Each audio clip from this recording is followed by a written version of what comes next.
otherwise we'll move forward. So I mentioned Chief Goff is here as our speaker today. So, Brian has been very involved from the beginning in guiding the city's response to COVID-19, both in our transition to work from home, all of our communication to the public, and has really helped guide our thinking around a obviously once in 100 years event here. And so, Chief Goff's expertise, connections to public health has really guided us throughout. And so I really appreciate his expertise and service to the city. And I wanted to have him come and if you have questions and things, and then also obviously wanted to have him talk about what he's been experiencing and just the information that he's been privy to as we've kind of dealt with this COVID-19 pandemic. So Chief, I'll turn it over to you. All right, thank you very much. Good morning, everybody. There's some familiar faces on my screen. So for those people who don't know me, my name is Brian Goff. As Aaron said, I'm the EMS chief here at the city. I've been here for just shy of 3 years now, so I don't know if I can still call myself a new person. I'm certainly not old either. So that's I came up here from Florida. For those who don't know, Aaron moved me from warm and sunny Orlando to Sun Prairie, Wisconsin in January. I took a lot of ribbing for that when I first got here, but I've acclimated quite well. In fact, still wearing short sleeves.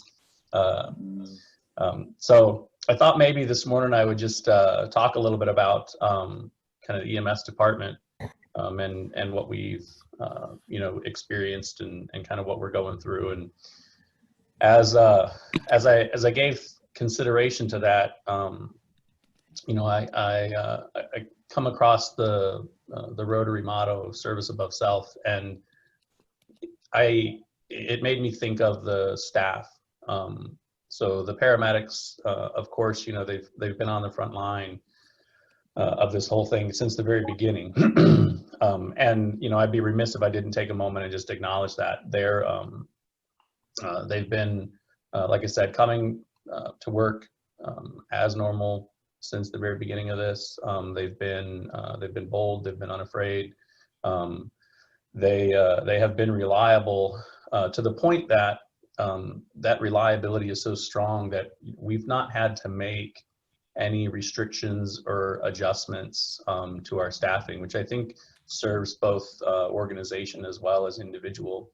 There were some organizations that canceled and withdrew people's vacations. They weren't allowed to go, on their typical family vacations over the summer.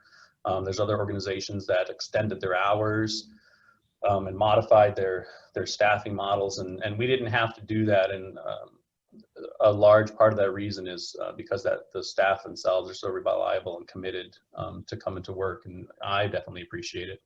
In fact, recently we've had an appreciable dip in the amount of time that people would normally have taken off, and so that's advantageous for us as well. I think there's two reasons for that. One is probably it's not quite hunting season yet, and the other is probably more tied to that service above self idea that keeps them coming to work. So I want to take a moment and just acknowledge the staff and what they do for all of us in the community.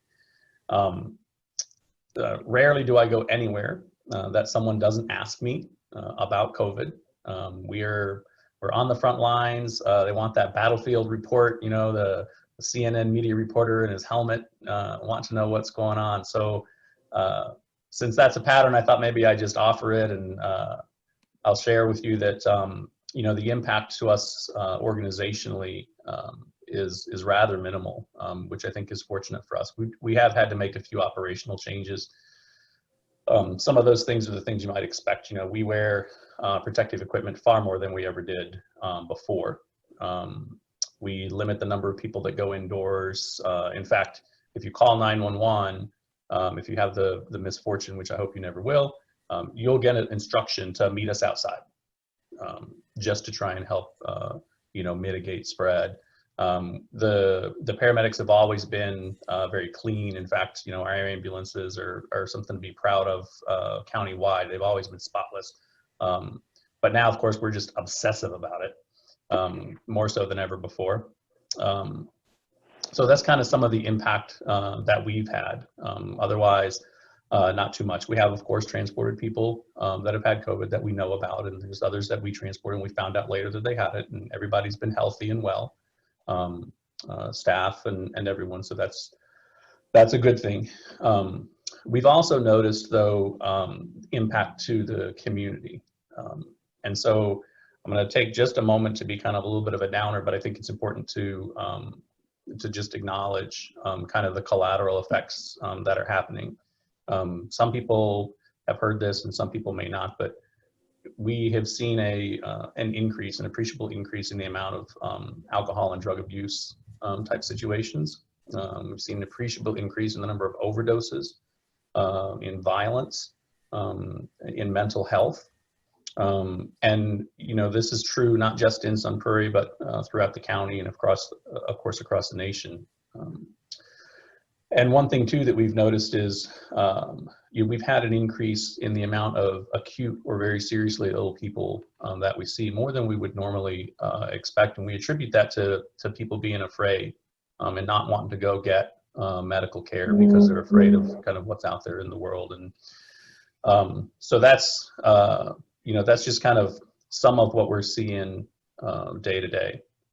Another impact that we see a little bit of is we see increasing numbers of people that are under or unemployed, as well as those that are under or uninsured. And so what that means is that people are increasingly less independent. They're becoming more reliant on different systems and programs and safety nets. So we expect that that's probably going to continue for a while. But that leads me back to this idea about service above self, and what do we do to try and find ways to remedy that problem. And one thing that is coming up, in fact, we'll start it this Friday. Aaron and some others will have heard this term before, and I don't know if anybody else has familiarity, but community paramedicine is an outreach program. It's almost like, you think of it as EMS prevention, similar to the way that we would do fire prevention. So recognizing that we've got an increased need in the community, and we think we know where that's at, the time is right to try and do some community paramedicine, some outreach and some prevention. And so the purpose of that is to be able to, within the best of our ability, try and help people to maintain their independence and coach them and guide them to help solve their own problems. The reason for that, of course, is, as everybody has seen, as the different facets of our society, those that are interdependent, continue to be disrupted, then our ability to fund services municipally decreases. Conversely, though, that same disruption produces that increase in a demand for service. And so what we want to try and do is get ahead of it. So we're going to take advantage of some existing resources. We're going to try and find a way to meet in the middle and be a bridge to try and connect people with resources that are going to maintain their independence and kind of keep them out of the safety net. We function as a safety net in the community, and we're glad to do that, but we don't want people living in the safety net any more than is necessary. And so if we can help them in that regard, then it's a good investment and a good payoff, a good return community-wide. So that kind of aligns with our mission. In our mission, we state that it's our mission to care for the community, not entirely dissimilar to the service above self. So it's a nice, as I was thinking about this yesterday, I was thinking all the ways that what we do is so similar to the Rotarian mission. It made it an easy audience to talk to. And so that's kind of my thoughts on, where the EMS department is at the moment, and a little bit about COVID. If there was something that I would leave anybody with, it would be don't be afraid, be informed, get information. If there's information that you need that you're not getting it, then demand it. We have to navigate through this together, and what we see out in the public sphere, certainly what we see playing out in media circles, is not going to be beneficial to us in the long run. Cooperation, partnerships, and just generally being nice. So that's kind of my soapbox spiel to that. The other piece of advice that I always leave people with in regards to navigating the issue ties back to those the things I said earlier. Make sure that you're taking care of yourself mentally. Make sure you're taking care of yourself physically. This is something that we're going to be in for the long term, and those are going to be things that are going to be critically important to get us all through it. So if anybody has any questions, I'm happy to answer. Maybe I would lead it off, Chief, in the questions. Obviously, we have a big event coming up with trick-or-treating. What's public health kind of saying around that event? Obviously, there's concern with gatherings and children and candy bowls and things of that nature. What's your thoughts around that particular event that's coming up? Trick-or-treating is a tough one. It's certainly garnered a lot of attention, and I think that we as a city have found ourselves in this space of not having been there before. We don't have any really authority to conduct or not conduct or interfere with various types of holidays. There's no mechanism or authority by which we do that. And so what we've done from the city perspective since the very beginning is we've tried to follow in step with what public health recommendations are. And that is sometimes a little bit of a line to walk, because even the public health officials don't always agree on what to do and when to do it. But I think what we've done is the right strategy. I'm certainly not a public health expert. I'm a public safety expert, and those are two different functions. And I don't think that anybody in the city can claim to know better or have greater expertise than the public health department. So we will follow kind of what their suggestions are. The nice thing, even though there is a conflict maybe about ideas and different recommendations, I think the one thing that is nice is that we know at this point in the game the strategies that are successful to mitigate the risk. And even those people who choose to take no risk whatsoever have that option. And so I think that is to our advantage. The idea that people can participate or not participate to the degree that they are comfortable doing. So Halloween is on the forefront. It's what are we, a week away, maybe 10 days, something like that. I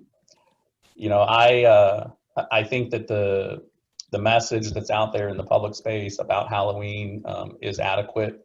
I think enough information has been shared. Folks have really found some creative ways to try and find a way to still do those things, which leads back towards that mental health piece. Even every winter, by the end of the winter, everybody's got cabin fever, right? And that's just an annual occurrence for a very short period of time. So I think it lends itself well to help us understand, what the effect of isolation and distance really is. And they've taken an approach to try and be creative and have fun with it in the safest manner possible. And I'm sure it will be successful. All right. Thank you, Chief. Any other questions that we have for the Chief?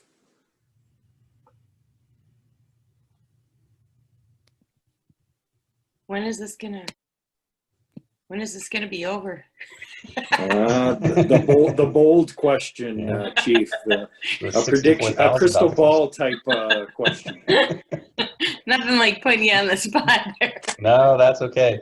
I have Kidding. to present to the council later tonight, and I'm debating whether or not to include a crystal ball graphic in my presentation. You should. That would be awesome. Just to But, lighten. it is a good question. I think, a lot of people have opinions about that. I certainly do. I've been saying since the beginning that we're probably 3 to 5 years of this type of a disruption. Now, I hope that I'm wrong. I hope that we manage to get it squared away long before that. But I take that position because I don't see evidence to suggest that that's going to be the case. Collectively out in the public space, it's very difficult. There's a lot of ideas. There's a lot of opinions. There's conflicting information. There's most certainly a lack of requisite information in order for us to merely make good, sound decisions. And so we end up having to make a decision with the best information we've got available, or we make it emotionally. And, we're compelled by circumstance to do that, but I don't think that it should remain that way. At the moment, a lot of efforts being put into, ways to kind of adapt to the circumstance at hand rather than, remedy maybe the issue. I think that, it's a 3 to 5 year project because normally, even if we're looking at a vaccine traditionally is about 10 years to develop. If we hasten something along, maybe we can do it a little quicker than that, but I'm not sure at this point whether or not, that's going to be enough. We're very emotionally charged. Everything becomes an issue. So I've got a little bit of a gray view of, how long that future lasts. But, like I said, I hope I'm wrong, but I do think that it'll be, in quite a while. Interestingly enough, if you don't know, I studied emergency management and disaster management. And in most cases, in fact, where I came from in Florida, we have disasters, natural disasters, right, 3-4 times a year. They're rather routine. And we develop a strategy by which to manage them. And there's a few things that, have occurred in this event that I think are lessons. One thing that we used to do in Florida is if we were having trouble getting compliance with direction, is we would employ a fear tactic to try and gain compliance, and that's usually pretty effective. In this case, the fear tactic has backfired on us and blown up beyond ways we probably ever could have imagined. And the other thing I think that's curious is in most disaster management, there's kind of two approaches. One overarching approach of return to normalcy just as quickly as you can. The disruption, the longer the disruption lasts, the worse the effects are going to be. And in this case, we've not been able to do that. We've really struggled to kind of return to degrees of normalcy that are functional and effective and might yield some benefit over the long term. There's a lot of reasons for that. And I think the other thing that really is worthy of notice is when we talk about emergency and disaster management outside of the public space, meaning outside of the governmental, response organizations, and we talk about it in the private sector. For the private sector, what we try and encourage them is to consider how long your business can be disrupted before it starts to fail. And most places, most small businesses, for instance, can take a disruption for about a week before they'll start to fail. Most average individual citizens have about $400 of cash available to them at any given time. So their period of disruption is significantly less. And even larger companies, they can typically absorb a disruption for maybe 30, 60, sometimes 90 days. In this case, we're about 9 months in right now with no sign that the disruption is going to end anytime soon. And so it's an interesting situation to be in. I don't think that anybody ever would have thought. I mean, I've been studying disaster management for almost 10 years now, and I have never had to answer the question of how do you manage a disruption that lasts a year or more? So it's an interesting observation. I think that from the business community's perspective, right, that's been forced upon everybody right now. And, you know, you've been put in this position of having to deal with the problem and come up with the answer simultaneously. And that's a tall order. Say, Brian, I have a question. You may have mentioned this, but I'm not sure. The city of Sun Prairie, are you aware of any statistics on positive cases, deaths, businesses that have gone out of business? Any hard facts other than just the general things that we hear from the county? We don't measure it here in the city. The data is all collected at the health department. We might have some information about the business community and what the impact is. I see it driving around town, but I don't know that I could give you a data-driven answer to that question. I can answer the question about the deaths. In fact, the county had a call yesterday. They have a weekly emergency management call, and they shared with us death rates. Give me 1 second. I'm gonna try and pull it up while I talk with you. So what they've shared with us yesterday, that the counts yesterday said that in Dane County, there were 12,340 confirmed cases and 46 deaths. So I believe that math is 0.3%, 0.3% fatality. In the state, the numbers were 173,891 confirmed cases. And they've given this number of 1,600 deaths. That seems, given the precision with which they report other numbers, I'm not sure if that's supposed to be 1603 or 1597. But in any event, 1,600 is the number that they've given us. And I think that math works out to be 0.9% as a fatality rate. Brian, I wonder if you've thought about, you talked about mental health aspects, and we have now, like, coming up fairly quickly, a very divisive election.